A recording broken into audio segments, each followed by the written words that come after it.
지난해 6월 여순사건 특별법이 통과되면서 수많은 희생자들의 명예회복과 진상규명이 첫 발을 내딛게 됐습니다.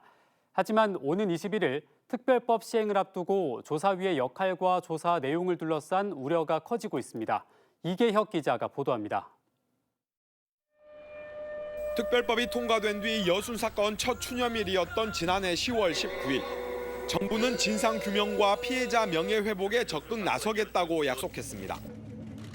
여순 사건은 대한민국 현대사에서 우리가 아직도 풀어내지 못한 가장 아픈 손가락입니다. 특별법이 오는 21일 시행되면 전남도를 비롯한 각 시군을 통해 피해 신고 접수가 시작됩니다. 또 총리실 소속 중앙위원회와 전남도의 실무위원회가 위원 15명과 지원단 23명으로 각각 구성돼 진상조사 업무를 본격 시작합니다. 하지만 조사위 규모와 전문성 등을 놓고 우려가 나오고 있습니다. 정부가 여순사건 조사위를 지난 2000년 제정된 제주 4.3 사건 특별법에 획일적으로 맞추고 있기 때문입니다.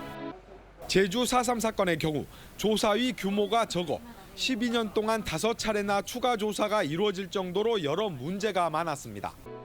게다가 제주도라는 단일 지역에서 일어난 4.3에 비해 여순 사건은 전남과 경남 등에서 광범위하게 이루어졌기 때문에 조사위 규모를 더 확대해야 한다는 목소리가 큽니다.